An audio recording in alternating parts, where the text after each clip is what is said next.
আমার সব থেকে বেশি চিন্তা থেকে যাবে তোকে নিয়ে। যেই আমি চলে যাব অমনি এক্সারসাইজগুলো করা বন্ধ করে দিবি তো? সেটা অবশ্য আমি হতে দেবো না।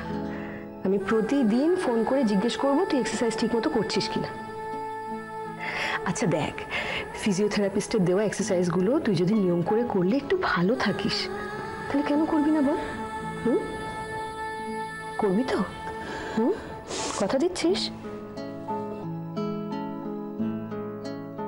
ইনু, এখন থেকে গুবলুকে সময় মতো স্কুলের জন্য রেডি করে দেওয়া, ওর হোমওয়ার্কগুলো ঠিক করে দেখে দেওয়া, সব কিছুর দায়িত্ব রইল তোর ওপর। ঠিক মতো করিস কিন্তু। আর দেখ, কথায় কথাও তো মারিস না ছেলেটাকে, অত ধমকাস না বাবা। একটু আদর করে ওকে বুঝিয়ে বলবি, তাহলেই ও শুনবে।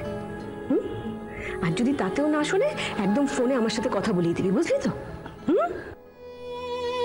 ওই দেখ ভূত, শোন, লন্ড্রিতে না অনেকগুলো জামা কাপড় দেওয়া আছে, যার বিলগুলো এই আলমারিতে রাখা আছে।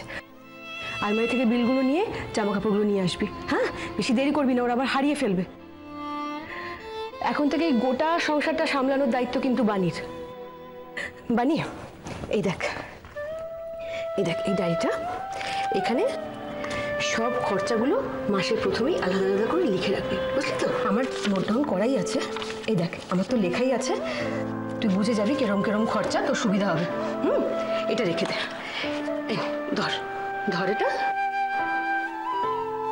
ধর।